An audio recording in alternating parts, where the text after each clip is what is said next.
Well, I would say in the case of Matt Gaetz, I bet they're going to have to withdraw his nomination. I think that's a bridge too far. No one should underestimate how much these House Republicans dislike him. I mean, dislike is actually, that's a dramatic understatement to use that term to describe how much they dislike him, the House Republicans. So I think he's got a problem.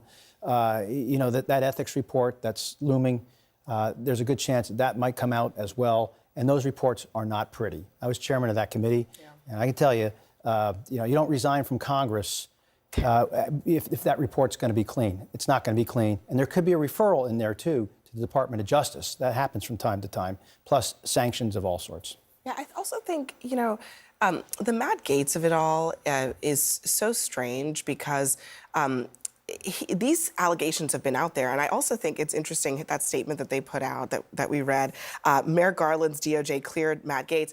It is true, right? It's also true that Donald Trump's DOJ initiated this investigation. It seems to undermine Gaetz's own justification for wanting to wreck the Justice Department. They're not pursuing justice against him, apparently, and that's not a conspiracy. But he's been dealing with this for a really long time. And there's stuff underneath the surface, but obviously it hasn't come to charges. Well, it hasn't. He wasn't cleared. They just didn't bring charges. And the reason they didn't bring charges, not only has he been stuck with this for a few years, so have I. I've covered it for since 2021. I have a PhD in this, unfortunately. Is that there just wasn't enough credible evidence, and a lot of the witnesses had credibility problems. But the young woman who we believe gave this statement was among those who had credibility problems in the eyes of the Department of Justice. Specifically, if it's the woman who's known as KM. She had apparently encouraged this minor to sell herself on Seeking Arrangements, a dating website, and act in a prostitution fashion, knowing the young woman was underage.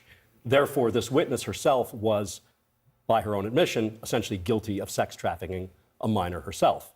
That's the reason, in part, that DOJ never brought these charges. But even all of that is, whether it's true or proven or true or false. Problematic. It's problematic Deeply. that the guy who is being nominated to be at the Department of Justice has that in his record. And then we're also learning that the Trump transition team has tried to avoid or has avoided FBI background checks, which are typically standard for these kinds of positions. Why?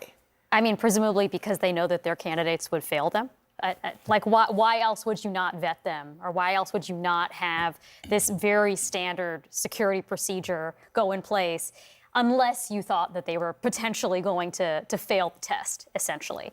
I mean, I think what's interesting here is that besides what we know or don't know about what Matt Gaetz may have done behind closed doors, and the allegations are quite disturbing, there's plenty of stuff he's done in public that I think should have disqualified him from this job, including bringing a Holocaust denier to the 2018 State of the Union, including palling around with the Proud Boys, a white supremacist group.